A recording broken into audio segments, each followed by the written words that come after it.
Perkenalkan, nama saya Safadila Aprila dengan NIM 210709025 dari Program Studi Ilmu Perpustakaan dan Sains Informasi Universitas Sumatera Utara. Di sini saya akan menjelaskan sedikit mengenai pengatalogan deskriptif dan perbedaan antara pedoman AACR2 dengan RDA, serta membuat deskripsi bibliografi menggunakan pedoman AACR2. Pengatalogan deskriptif adalah kegiatan bertumpu pada pembuatan deskripsi atau uraian fisik bahan perpustakaan, atau juga bisa diartikan sebagai kegiatan yang menggambarkan informasi bibliografi yang mewakili suatu bahan perpustakaan atau dokumen yang terdapat pada halaman judul atau sumber lain.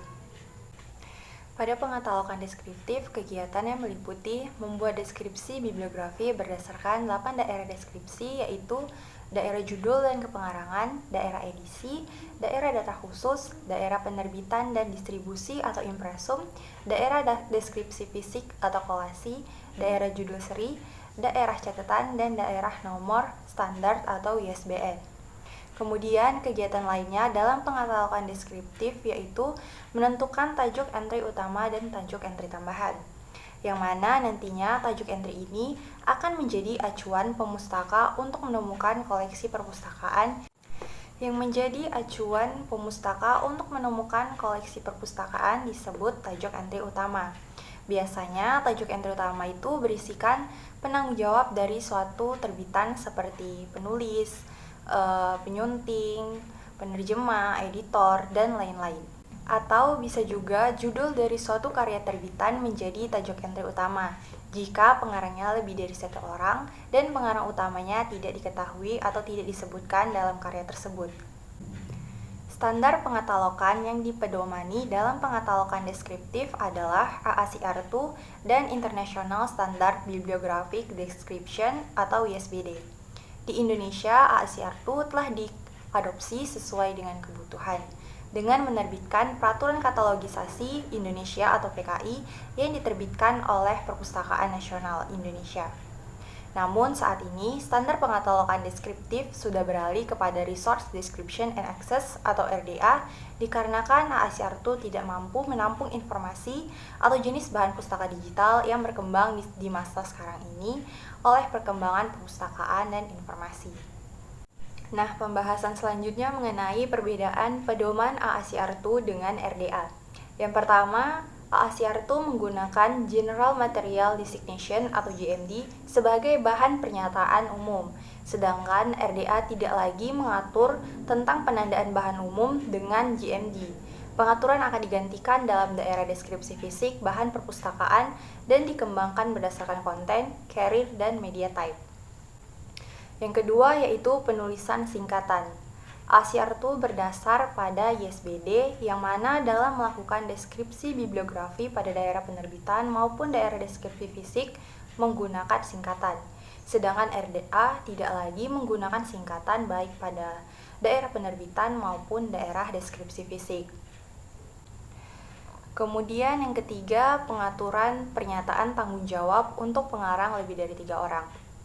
Nah, di RDA pernyataan tanggung jawab untuk pengarang lebih dari 3 orang tidak lagi ditulis pada nama pengarang pertama, tetapi akan ditulis semua nama pengarang dalam daerah pernyataan tanggung jawab dengan tajuk entry utama pada pengarang pertama.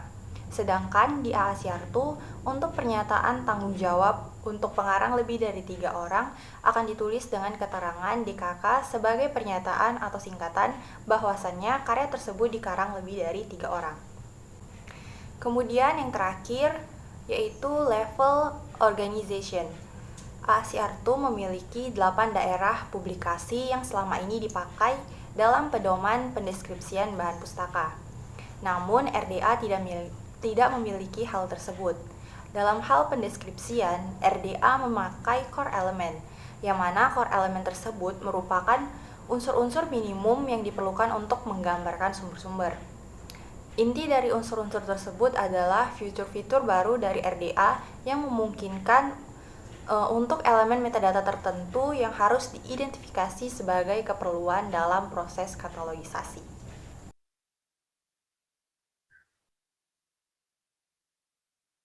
Untuk pembahasan selanjutnya yaitu mengenai membuat deskripsi bibliografi.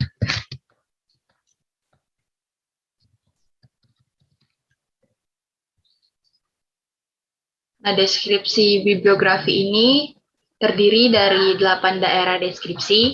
Yang pertama ada daerah judul dan penanggung jawab, yang terdiri dari judul dan juga penanggung jawab. Nah, biasanya penanggung jawab itu meliputi pengarang, penulis, editor, penerjemah, ilustrator, narator, dan lain-lain.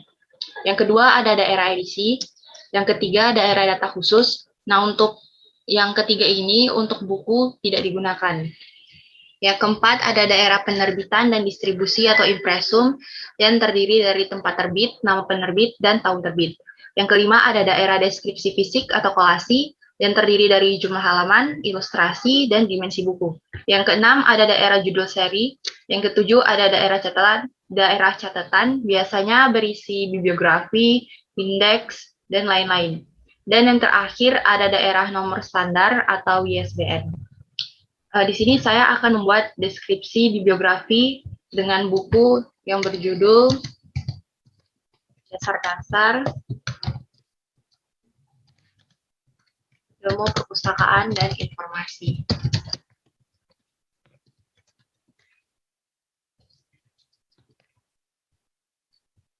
Nah, buku ini ditanggung-jawabi oleh penulisnya, yaitu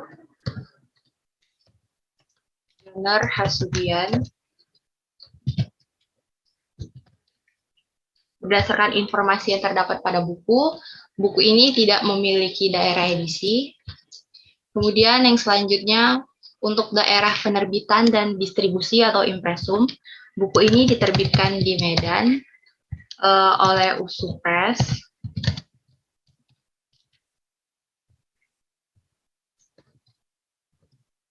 Pada tahun 2009.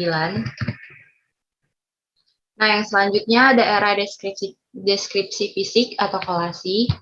Jumlah buku ini memiliki 9 halaman yang ditulis menggunakan angka Romawi. Kemudian 222 halaman yang ditulis menggunakan angka biasa. Di buku ini memiliki ilustrasi yang terdiri dari gambar-gambar. Kemudian buku ini berdimensi 24 cm. Untuk buku ini tidak memiliki judul seri, jadi selanjutnya kita masuk yang ke bagian daerah catatan. Nah, buku ini memiliki bibliografi di halaman 216 sampai 222. Nah, yang terakhir yaitu nomor standarnya ISBN. Buku ini memiliki nomor standar 979, 458, 415, 0. Nah, dari membuat deskripsi bibliografi ini nantinya akan menghasilkan sebuah katalog.